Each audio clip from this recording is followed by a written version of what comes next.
Hello, everybody. I'm Reka, the founder of Guild XYZ, and let's talk Twitter and how to use Guild for growth. During our talks with other founders in the space and other community managers and moderators, we really found quite a few issues about how do we even engage a community aside from our Discord servers? How do we identify each other aside from our Discord servers? And how expensive marketing campaigns can be. Also, how to reward social activity and engagement across social media from our members. We have a Web3 native solution for all of these.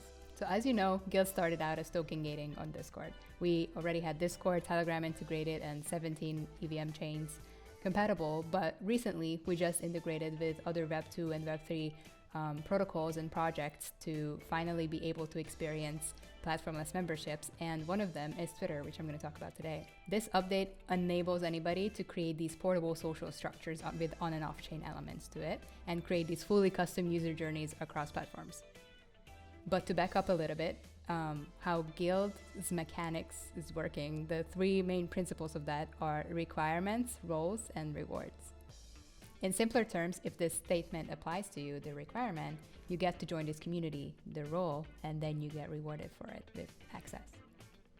So what we actually integrated is that if you have a special letter string, so .ens, .lens, or anything, or an emoji in your Twitter name or your Twitter bio, that is a requirement. Or who follows who. More fantasy-provoking examples a little bit later in the video. So why Guild? This essentially is a growth and an engagement tool. So I'm going to break down both the growth part and the engagement part, so with tangible examples so you know what to do. So now we're going to talk about the growth part. Utilizing this integration, you can gain way more visibility, discoverability, and utilizing your shared identity with your community across Twitter with having the same emoji in your Twitter names. For example, like Vitalik and all these other folks. And here with Rats, you can see that he doesn't only have the .eth in his name, but also these nouns classes, which leads us to nouns. So we know that he's belonging to two big communities of Web3, Ethereum and nouns as well, just from reading his name. Second use case is that those who are already in your community, but they're not following your project or your community on Twitter yet, they're heavily incentivized to do so.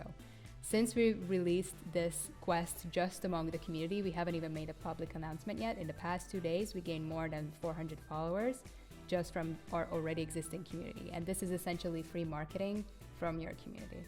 Twitter is very frequently the first step in a member's journey into becoming a more core participant within the community. It naturally aligns us in a way how we interact with the community and then get into it. We share this common journey. Now we're going to move over to the engagement part. For engagement, the first use case is that you can convert Twitter followers into community members. This is a great avenue for later on more funnel options within your community for airdrops, rewards, or just collecting the addresses of the Twitter followers then members of your community for any other utilities.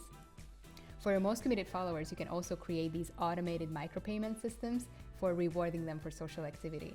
These are not only claimables, but also reputation and credentials within the community for supporting you on social media. The claimables could be NFTs, tokens, or even POAPs, which doesn't cost you anything, but helps you differentiate them and create roles for them later on in the community, thus giving more reputation and credibility for them. After becoming followers and members, you can also give them more opportunities to move along the funnel and become from discovery newbies into core contributors with more opportunities and tasks that you can automatically set for them to do, while also helping you grow. But doing so, they also help themselves grow into the community and into their new perspective roles. A great example for these quests is what we have in our community right now. So right now in our guild, we set up 2 roles for our supporters that are helping us with our social media growth. We have our guild grower role here, which the requirements are to follow Guild XYZ on Twitter and to have a castle emoji in your bio, and then you gain access to a bunch of stuff. The other one that we have is a more serious one, the Guild Maxi, which also requires you to start a repository on GitHub. With both of these, we're going to add continuously more tasks and opportunities for all of their supporters and members here to grow into more roles and have these roles more matured. Over time, it will be a smaller part of our community that has every requirement fulfilled, but they're going to be our true diehard fans, which is invaluable. And as you can see here in our Discord, for example, Foxy here has the Guild Maxi role and the Guild Grower, so they're also differentiated within our servers, and they can see on each other who has what and who is, they can see who supports us the most, etc. There's also a combination to use this for both growth engagements, which my favorite example of that is like cross-pollination or cross-promotion with other projects.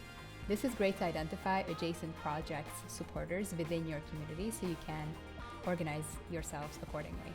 So for example, every ENS community member, so people who have .eth in their Twitter names, can also have a separate role in the ENS community, but also, for example, in the Polygon community. But I'll show you another example with Arbitrum because they just started using us and it's great. So in the example of Arbitrum, they also put it in their description here that if you join this community, you're not only an Arbinaut with 3,000 members, but you can also have different roles within the community while representing your favorite project. So they have 10 different adjacent projects here as separate roles for the holders of those projects. So even if you only hold .0.001 link, you get a separate role within the community, thus being identified as a link supporter person, as a Chainlink person. So if you'd like to use Guild for growth or engagement or both, you're very welcome to do so. It's free, it's permissionless, you can start it any day. Just go onto the Guild website, and in between the requirements on our little requirement card, you can find Twitter and start using it today. If at any point in time you're stuck with anything, you can reach out to any of us here on Twitter, Telegram, Discord, wherever you can reach us. We're more than happy to support you with anything we can. And welcome aboard on the Guild for Growth train.